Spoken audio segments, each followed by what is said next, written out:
Chat that is snappy is very popular these days, especially among young people. A quick review of the social media platform Snapchat reveals wisdom nuggets such as study now, love later. Notice me, please. The sun is so bright, it reminds me of you. There may be no excuse for laziness, but I'm still looking. Beside chocolate, you're my favourite.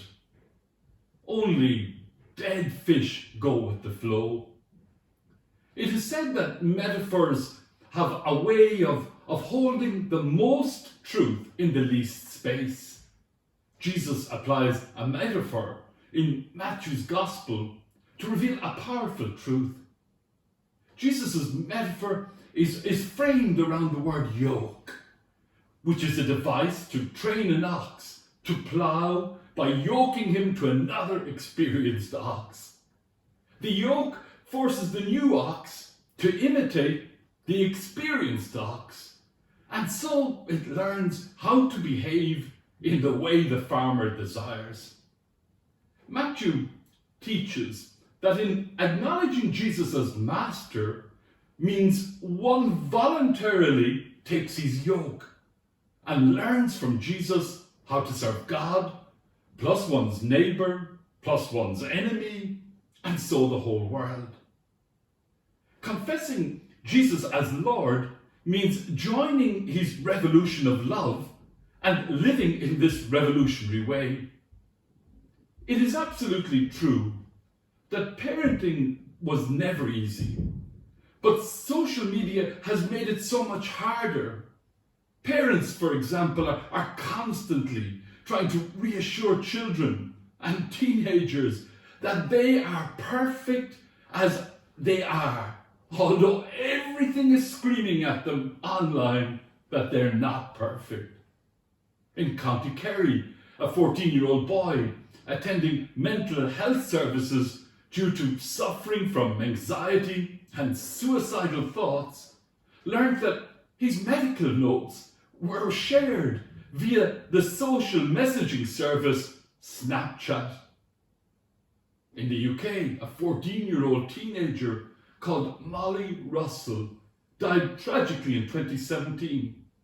In the aftermath, her dad demanded records of her social media history, and it revealed what her father described as a demented trail of life-sucking content.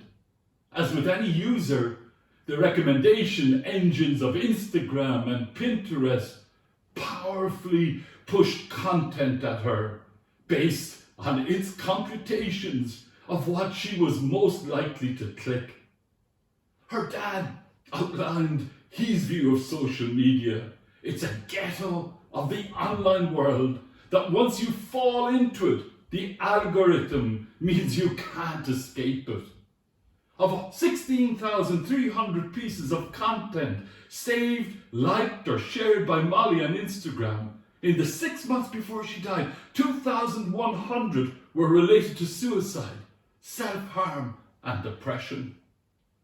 In recent weeks, the US Surgeon General warned of a profound risk to the mental health of children from social media and has warned of the ample indicators that social media can have a profound risk of harm to the mental health and well-being of children and adolescents.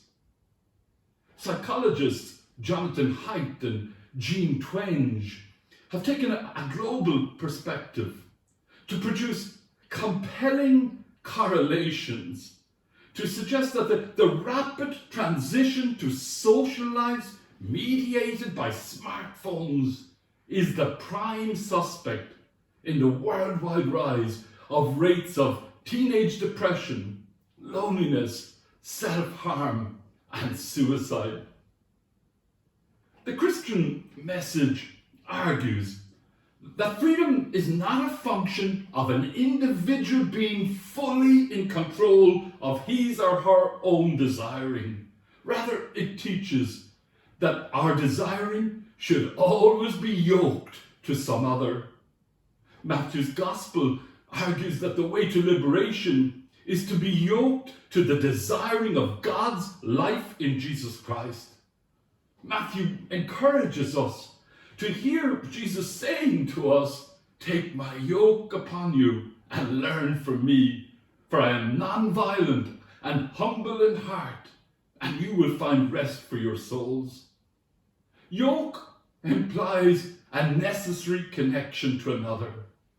Psychotherapist Richard Hogan, author of Parenting the Screenager, sees online technology massively disrupting family environments.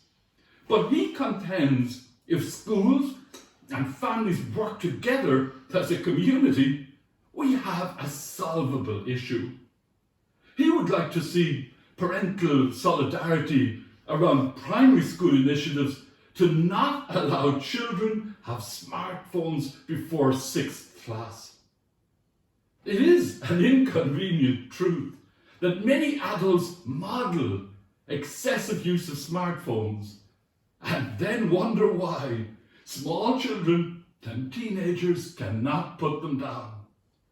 The metaphor where an experienced ox mentors and guides the younger ox is surely a call to change behavior so that our children can flourish. Yoked shoulder to shoulder, we can do better. Amen.